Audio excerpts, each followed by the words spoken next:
అస్సలాముఅలైకుం వరహమతుల్లాహి వబర్కాతుహు. Hi hello welcome to my channel అండి. ఈరోజైతే ఇంకా మార్నింగ్ లెగిసిన వెంటనే టిఫిన్ రెడీ చేయాలా. టిఫిన్ ఎలా రెడీ చేయాలా, అది కూడా నాలుగు రకాలు ఏంటంటే ఇంకా వడ, ఇడ్లీ, సాంబార్, చట్నీ. ఈ నాలుగు అయిపోవాలి, ఫాస్ట్గా అయిపోవాలి. అది ఎలా ఇంకా చూడండి, నాకు దిమ్మ తిరిగింది. ఎలా చేయాలి ఏంటి అని ఆలోచనలో పడిపోయాను. ఎందుకండి ఆలోచన, ఫాస్ట్గా చేసేస్తే అయిపోయింది కదా అనుకున్నాను. అది ఎలాగా అనుకుంటారా, ఒక పక్కన గ్రైండర్లో అయితే కనుక నేను ముందుగా అయితే కనుక ఫస్ట్ ఆఫ్ ఆల్ కింద పప్పు అయితే కనుక పెట్టాను సాంబార్కి. ఇక్కడైతే కనుక పచ్చడికి అయితే కనుక పెట్టుకున్నాను. ఇది పూర్వకాలం పచ్చడి. ఇది ఈ కాలంలో చాలామంది తెలియదు ఈ పచ్చడి. ఈ రకము ఉల్లిపాయలు, టమాటో పళ్ళు, పచ్చిమిర్చి, కొద్దిగా చింతపండు వేసేసి ఒక గిన్నెలో పెట్టేశాను. కింద మాత్రం కందిపప్పు గడికేసి శుభ్రంగా పసుపు వేసేసి కింద గిన్నెలో కందిపప్పు పెట్టాను. అది దేనికంటే సాంబార్ కోసం అనేసి, చూస్తున్నారు కదా, సాంబార్ కోసం అనేసి అలా పెట్టాను. ఇక్కడ వచ్చేసి ఇంకా బాయిల్ కోసం మనము ఇది బాయిల్ పచ్చడి అంటారనమాట, ఉడకబెడతారనమాట. ఇవన్నీ గ్యాస్ వేస్ట్ కదా, రెండు పనులు ఒకసారి అవ్వాలంటే ఇంకా అలా చేస్తే ఇంకా మనకు ఫాస్ట్గా అయిపోతుంది. ఒక పక్కన పల్లీలు అయితే ఇంకా ఫాస్ట్గా అయితే ఇంకా ఫ్రై చేసేస్తున్నాను ప్యాన్ పెట్టేసి. ఆ తర్వాత ఇక్కడ కుక్కర్కి మూత పెట్టేసి ఫాస్ట్గా అయితే ఇంకా నేను కుక్కర్ మూత పెట్టేసి ఒక పక్కన అయితే ఇంకా ఇక్కడ పెట్టేస్తున్నాను. ఒక పక్కన సాంబారు చట్నీ రెండు రెడీ అయిపోతాయి, అందుకనేసి అటు పక్క పెట్టేశాను. ఇటు పక్క మాత్రం పల్లీలు అయితే ఫ్రై చేసేస్తున్నాను. దగ్గర పచ్చివాసన అంతా పోయేంత వరకు కమ్మగా రావాలంటే ఇంకా చిన్న మంట మీద బాగా లోపల నుండి బాగా కాలాలి పల్లీలు. ఆ విధంగా అయితే నేను ఫ్రై చేస్తున్నాను. ఇప్పుడు పల్లీలు అయితే బాగా వేగిపోయినాయి. ఇప్పుడు ఒక ప్లేట్ తీసేసుకొని చక్కగా ఇవన్నీ తీసేస్తున్నాను. ఇందులో కొత్తిమీర కొద్దిగా పుదీనా ఆకులు వేసి శుభ్రంగా కడిగేసి 1-2 సార్లు శుభ్రంగా కడిగేసి ఇది కూడా మనం కొద్దిగా నూనె వేసి బాగా ఫ్రై చేసామనుకోండి, ఈ పచ్చడి లెవలే వేరు తెలుసా. ఇది పూర్వంలో మా అమ్మమ్మ వాళ్ళు ఎక్కువగా వండేవాళ్ళు అనమాట. అమ్మ చేసేటప్పుడు చాలాసార్లు చూసాను ఇలా చేయడము. అందుకనేసి నేను కూడా సేమ్ యాక్టివ్ మమ్మీ చేసినట్టుగానే చేస్తున్నాను.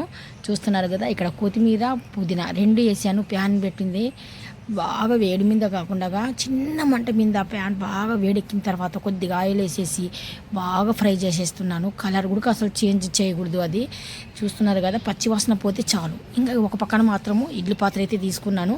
ఇడ్లీ పాత్ర తీసేసుకొని కొద్దిగా తడిపేసి ఇడ్లీ పాత్ర రెడీగా అయితే ఇంకా పెట్టుకున్నాను. చూస్తున్నారు కదా, ఈ విధంగా అయితే ఇంకా పెట్టుకున్న తర్వాత రాత్రి అయితే నేను గ్రైండర్లో వేసిన మనము మంచి పిండి ఎలా ఉందంటే కనుక మనం మస్క అంటారు అన్నమాట. మస్క అంటారు మా మాటల్లో అయితే.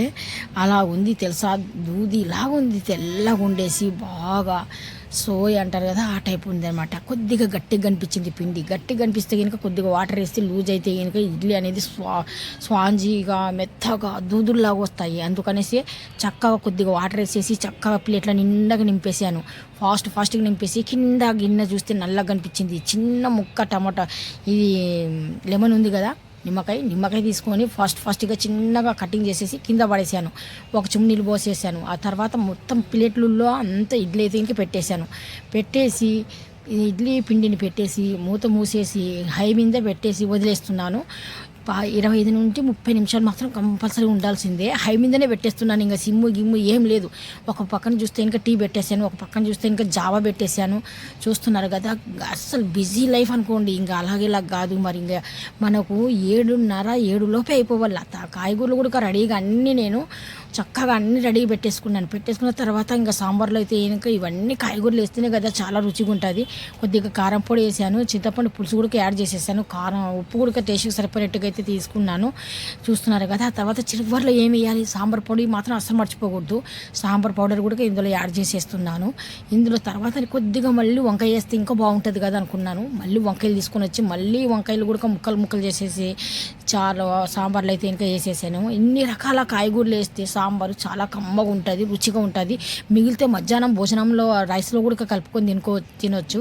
అందుకనేసి ఆ స్టైల్లో అయితే ఇంకా చేశాను నేను. చూస్తున్నారు కదా, ఈ విధంగా కొద్దిగా అంటే గుప్పుడు ఆకులు కరివేపాకు వేసాను, కొద్దిగా కొత్తిమీర కూడా యాడ్ చేసాను దీంట్లో. ఇంకా ఉప్పు వేసేసి స్టవ్ మీద పెట్టేసి మంచిగా ఉడకంత వరకు వదిలేద్దాం. దానిపైన అది చూసుకుంటుంది, మన పని మనం చూసుకుందాం అనేసి అక్కడ వాడేసాను ఇంకా సాంబారు. ఇటు పక్క ఇడ్లీ ఇడ్లీ అయ్యిందో లేదో అనేసి ఒకసారి చెక్ చేస్తున్నాను. ఇడ్లీ అయితే ఇంకా సూపర్గా వచ్చాయండి. లావు మొగ్గలు ఉన్నట్టుగా ఉన్నాయి ఇడ్లీలు తెల్లగా.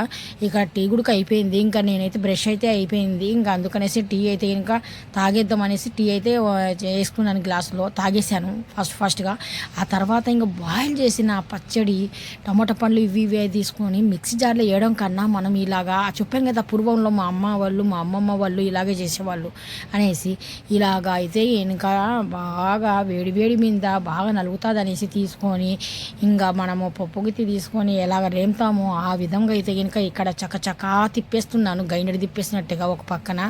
ఇంకా కొద్దిగా అంటే మరీ మెత్తగా లేకుండా కొద్ది గరుగ్గానే పచ్చడి అయితే ఇంకా రెడీ చేస్తున్నాను. చూసుకొని జాగ్రత్తగా చేయాలి ఇక్కడైతే కనుక, ఎందుకంటే కనుక తుల్లి కన్నుల్లో పడిపోతే కనుక కారం మంట మనకు ఆ విధంగా ఆ భయంతో కొద్దిగా నెమ్మదిగా అయితే కనుక లూజ్ అయిపోయింది కదా టమోటా అది ఇది వేసేలోపు. ఇంకా నెమ్మదిగా అయితే కనుక అలాగా రుబ్బేశాను. మనము పల్లీలు ఫ్రై చేసాం కదా, అది పౌడర్ అయితే చేసేసాను. ఇందులో ఎందుకులే అనేసి మిక్సీ జార్లో అయితే ఇంకా పౌడర్ చేసేసి, మామూలుగా అయితే అది కూడా ఇందులోనే వేస్తే ఇంకా బాగుంటుంది. కాకపోతే కనుక ఇంకా టైం లేదు, చూస్తున్నారు కదా మీరే, బిజీ లైఫ్. ఇంకా పౌడర్ వేసేసి చక్కగా పచ్చడి అయితే కనుక రెడీ చేసేసాను. ఒక పక్కన అయితే ఇంకా సాంబారు బాగా బాయిల్ అవుతుంది, ఒక పక్కన పచ్చడి అయితే ఇంకా కొత్తిమీర పుదీనా వేసి పచ్చిమిర్చి ముక్కలుగా ఉల్లిపాయ ముక్కలుగా తగులుతుంటే చాలా బాగుంటుంది. ఇంకా మరి ఇంకేం మిగిలింది అనుకుంటున్నారు చివరిలో. ఇంకా మరి ఇడ్లీ సాంబార్ చట్నీ చేసినప్పుడు వడ ఉండాలి కదండి.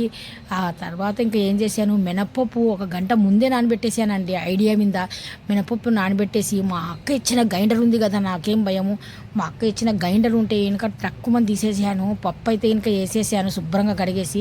పప్పు కడిగేటప్పుడు మాత్రం నానబెట్టేటప్పుడు మాత్రం కొద్దిగా ఉప్పు వేయండి, ఫాస్ట్గా అయితే కనుక మనకు పప్పు అనేది ఉడుకుతుంది, అంటే బాగా మెత్తగా ఫాస్ట్గా ఇదవుతుంది అనమాట, అంటే వడకి వచ్చినట్టుగా రెడీగా అయిపోతుంది అనమాట. అందుకనేసి నేను కొద్దిగా ఉప్పు వేసి వదిలేసాను కడిగేసి. ఆ పప్పు నానాలనేసి, ఆ నానాలు అన్న మాట నాకు చాలా లేటుగా వచ్చేసింది. ఇక్కడ పప్పు తాలింపు కూడా పెట్టేశాను చాలా ఫాస్ట్గా, చూస్తున్నారు కదా. అటు పక్క మాత్రం గ్రైండర్లో నలుగుతుంది ఒక పక్కన మాత్రం పప్పు తాలింపు చర్రం అనేసి పెట్టేస్తున్నాను. పప్పు తాలింపు పెట్టేసిన తర్వాత ఇక్కడ చూస్తున్నారు కదా, తర్వాత నలిగిన తర్వాత చివర్లో కొద్దిగా సాల్ట్ అయితే యాడ్ చేశాను. గిన్నెలో ఎత్తేసానండి.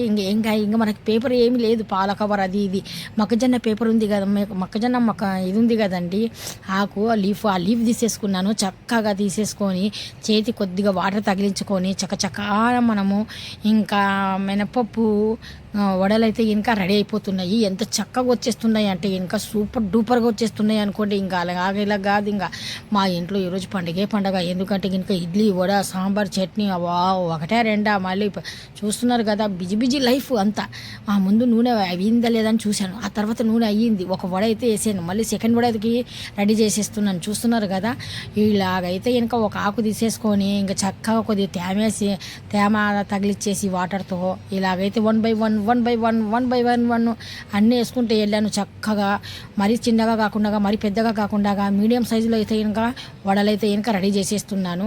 కొద్దిగా నూనె బాగా వేడెక్కిన తర్వాత మంట తగ్గించేసి బాగా లోపల నుండి పై వరకు బాగా క్రంచిగా రావాలా. చూసారా ఎంత క్రంచిగా వచ్చాయో, చూస్తున్నారు కదా, కరకరలు ఆడిపోతున్నాయి. పైన లోపల చూస్తే కనుక సాఫ్ట్, పైన చూస్తే కనుక క్రంచి సూపర్ డూపర్గా వచ్చేసాయండి వడలైతే కనుక చాలా చక్కగా వచ్చేసాయి. మనిషికి 2 అయితే చాలా అనేసి మనిషికి 2 లాగానే వేసానండి. ఒక గ్లాస్ పిండి ఒక గ్లాస్ మినపప్పు తీసుకున్నాను అంతే, ఇన్ని వడలు అయినాయి. చూస్తున్నారు కదా, చాలా చక్కగా అయితే కనుక వంట అయిపోయింది. చూస్తున్నారు కదా, మా పిల్లలకైతే కనుక ఏది తక్కువ లేకుండా ఇలాగ వండి పెడుతూ ఉంటాను. హోటల్ స్టైల్లోనే చేసి పెట్టానండి. మొత్తానికైతే ఇంకా ఫాస్ట్గా చేశాను. నేను ఎందుకు ఇంత యాక్టివ్గా ఉంటానంటే ఇంకా ఎప్పుడు యాక్టివేనండి 100%గా. ఎందుకంటే ఇంకా మనం హెల్తీగా ఉంటే మన పిల్లలు హెల్తీగా ఉంటారు. వేడి ఇడ్లీ, వేడి సాంబారు, ఒక పక్కన మంచి కారంగా ఉన్న చట్నీ.